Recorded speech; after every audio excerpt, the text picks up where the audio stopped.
is our second break where we thank our producers who come in with their talent. We consider Canary Cry NewsTalk to be a place for therapeutic reflection of our troubling world. And we encourage all of you who have been gifted with the talent of doing some kind of art, whether it's painting, sculpture, literature, architecture, cinema, music, theater, or fushigi. Whatever it may be, we encourage you to come up with something that has to do with the show, maybe a story we covered, or a character that we have highlighted or assigned as some kind of watch list, the Canary Cry watch list of New World Order actors and players. Whatever it may be, go ahead, make something, share it with the show, and we'll share it with everybody else, and we can process all this crazy nonsense together.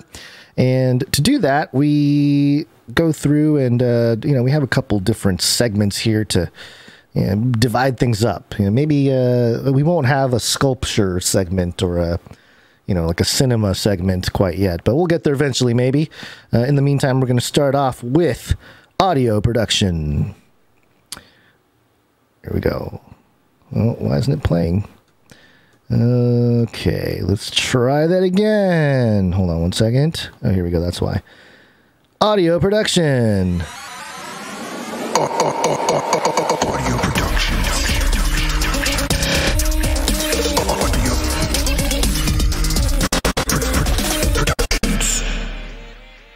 Yes, and we encourage everybody who has the talent to do music, to write music, to make beats. For those who are spiritually minded, and also Rochelle, you should think about possibly sending in the pieces as part of the art section and part of the music production or the audio production, because it does fit here as well. It doesn't have to be during the speak pipe.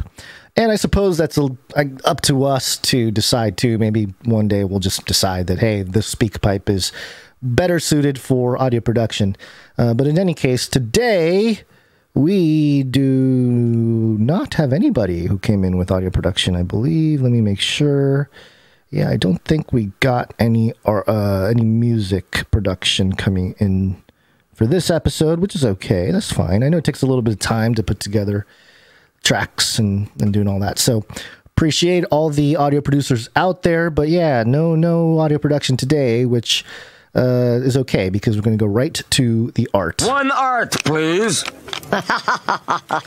And we're going to kick it off with Dame Allie of the Skillet Nation. One art, please. Another one from Allie now. Here it is. And let me pull the piece up to the screen for those of you watching. And this is great. There's so much here. This one is titled Greetings, Fellow Kids. And we got a note here from Ebony Blaze, Dame Ebony Blaze. Says, okay, guys, we're out and about today, but I attached a smaller version of the image so as not to take over Basil's meta universe. Meta is trying to be like TikTok. Here's the Zuck doing a little dance. And you have this drawing of a full body, which is a little more rare with Allie's artwork. She usually does the face portrait or a profile pic.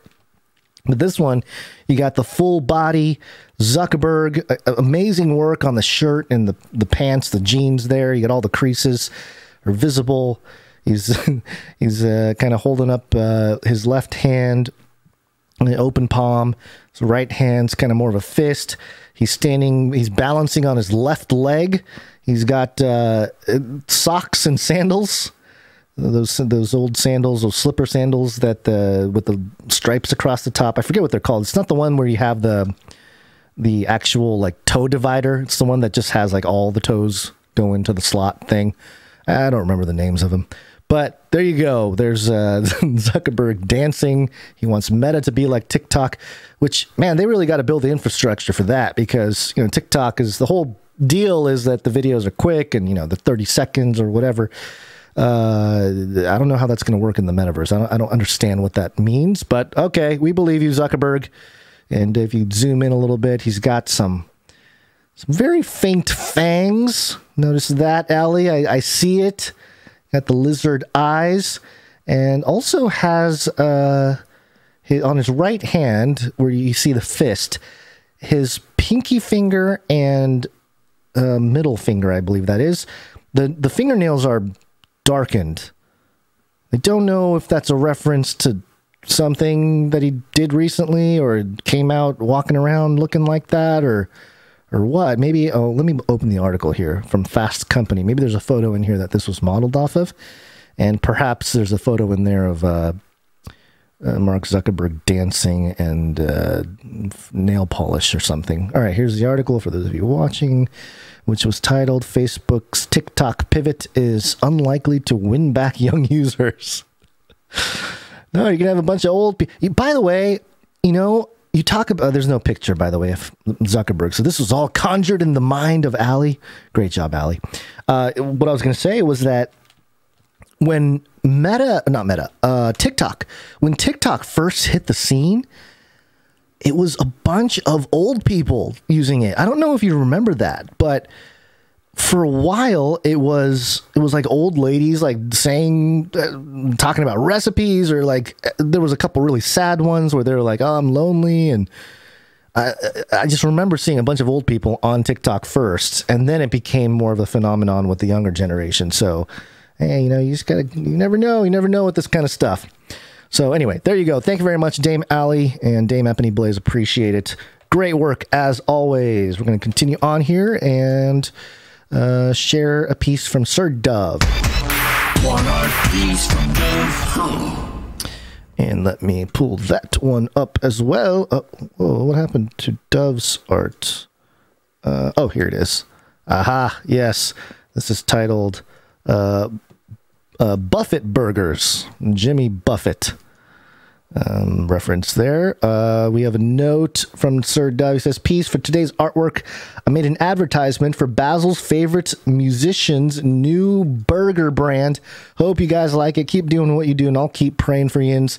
And yes, this is in reference to last episode, or maybe 2 episodes ago. Basil confessed his love of Jimmy Buffett, who is pitching an Antarctica trip where you get to hang out with Jimmy Buffett on a cruise for 11 days or something. I wonder if people get sick of hearing Margaritaville. I wonder if he's sick of playing Margaritaville at this point. Probably not. But the flyer here has Margarita Meats at the top. Great name. Buffett Burgers. And it's got a little penguin on the right there with a Hawaiian shirt that has the Nephilim mummy penguins scattered across the shirt design there. And then you got the big Nephilim penguin also wearing a red colored version of the mummy penguin pattern on the shirt there. And it says, made with real Nephilim penguin protein, free range from the Great Ice Wall. And you have the ghost Nephilim penguin there. You got another Nephilim penguin, and all these penguins wearing Hawaiian shirts. Then you got Jimmy Buffett on the left there. He's got his captain hat. He's got his cool shades, a light goatee, interesting. And he's wearing a kind of a yellow-orangish Hawaiian shirt with, wow, this gets really meta. So Jimmy Buffett is, okay, all right. So Jimmy Buffett is a captain. He's holding a burger, which is margarita meats made with Nephilim penguin protein. So he's holding a burger that's made of penguin meat, and he's wearing a Hawaiian shirt that has, for its design, a pattern of penguins holding a margarita, wearing a Hawaiian shirt that has the mummy penguins on there. Wow, this is just the layers, Dove. It just never ends. This is unbelievable. And then at the bottom, which I'm having a hard time showing the bottom here. Am I able to zoom in here? Warning, penguin meat unregulated and illegal in some countries. Oh, you got one with a pink Hawaiian shirt too. So there you go. Thank you very much, Sir Dove. Great job. This is fantastic. Basil will be very happy to provide some income or provide some capital for the seed round to make margarita meats a real thing, and then we can be part of the cruise, and we can jump on exclusive Nephilim penguin meat burgers to accompany your margarita, and Jimmy Buffett singing the whole time. Wonderful. Fantastic. Thank you very much, Sir Dove. Appreciate it. All right, we got one more from Mark A. Mark A came in with a piece here. Did he have verbiage? Yes, he did. It says, Shalom, my dudes. This art references back to the Göbekli Tepe story Yins did recently. Hope Yins like this one. Warning, this comic contains clinical language. Okay, you heard that here, folks. This piece has clinical language, which means perhaps earmuffs for the youngins. It's some cartoon, not a cartoon, a comic style here with a few different boxes in sequence to show what's going on. It's titled Modern Archaeology. And the first block here, it's 3600 BC. It's got a little, it looks like just like a brick circular building with a hay roof. And it's got a little window up there at the top. And there's a banner on it that says Ed's Giant Table. And there's I guess it's a Nephilim and the little human walking into the little building there. And then the little human is on the table. You got the two Nephilim standing at the ends of the table because they're Nephilim and they're tall, but the human is small. So, he's standing on the table as a little person. And there's a speech bubble of him that says, they want it over there, you big oof. Oh, I get it. They're moving the tables. That's what's going on. These Nephilim are moving the tables and the little human are directing the Nephilim where to go with the furniture. Aha. Okay, so now the third little cell is divided up into 4 different images where it shows the table and a chair. And then the next scene, there's a lightning strike that strikes the table. And then all that's left of the table are the stubs.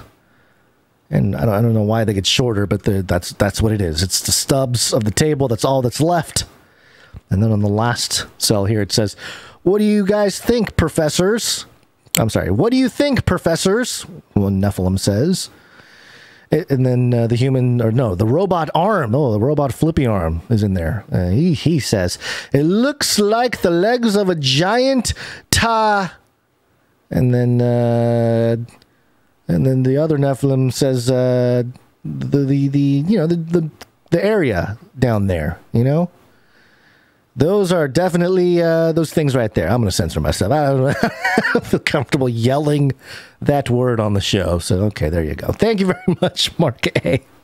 Appreciate it. And certainly, yeah, okay. So basically what this was they were taking Mark A took the story about Göbekli Tepe and these pillars that they uncovered and how they looked like the male piece there, and gave us the backstory, which was that the Nephilim were just moving a table, a lightning struck the table, left the legs there, and then modern archaeologists think that it's a giant row of the male phallus. So that's fine theory there.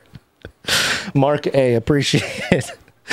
Oh man, this is fantastic. All right, good job with the artists, and we shall move on. It's only on this show it gets very interesting meta narratives and sort of mythical myth building surrounding stories that pertain to the biblical narrative, but also stays fun and fictional. I love it. I love that you guys are so creative with all that. And speaking of creativity, got a couple microfictions here.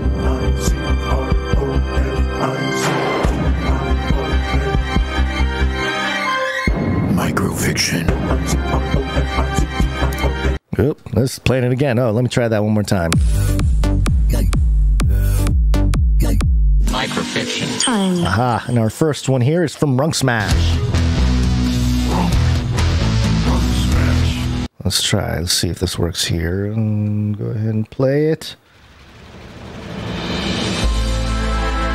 Rooster, now back in his native environment, soars through the metaverse, looking for an opportunity to get his maker and king.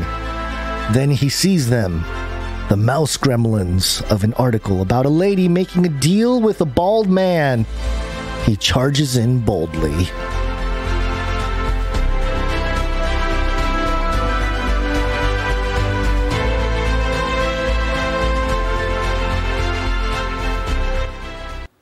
this is tickling my memory of some stories we covered recently, but it is not bringing back the full picture. But I'm sure people listening out there, if you guys track with the episodes, you'll know what the references are. I'm just blanking. The bald man, the lady making a deal with a bald man. Huh, that could be a couple different things. But yeah, there you go. Thank you very much, Runk Smash. We also got one today from MCL. MCL coming in with the Microfiction. Let's give it a go here. No, that's not it. Hold on. Nope. Oh boy. Where is it? Here it is. Let's see if this is a little better. A leader from Israel warned Russia, China, and Iraq to not go any further. He drew a line in the sand. The sights of the three nations were turned towards Israel. Then the troops started to move. Israel was the new target. Troops started to move from Russia, China, and Iraq to the Valley of Megiddo. Most Middle Eastern countries, which are typically enemies of Israel, started to support Israel. Ultimately, they didn't want an invading force taking over the region. Israel warned Russia and company to stop and turn back to their countries if they knew what was good for them.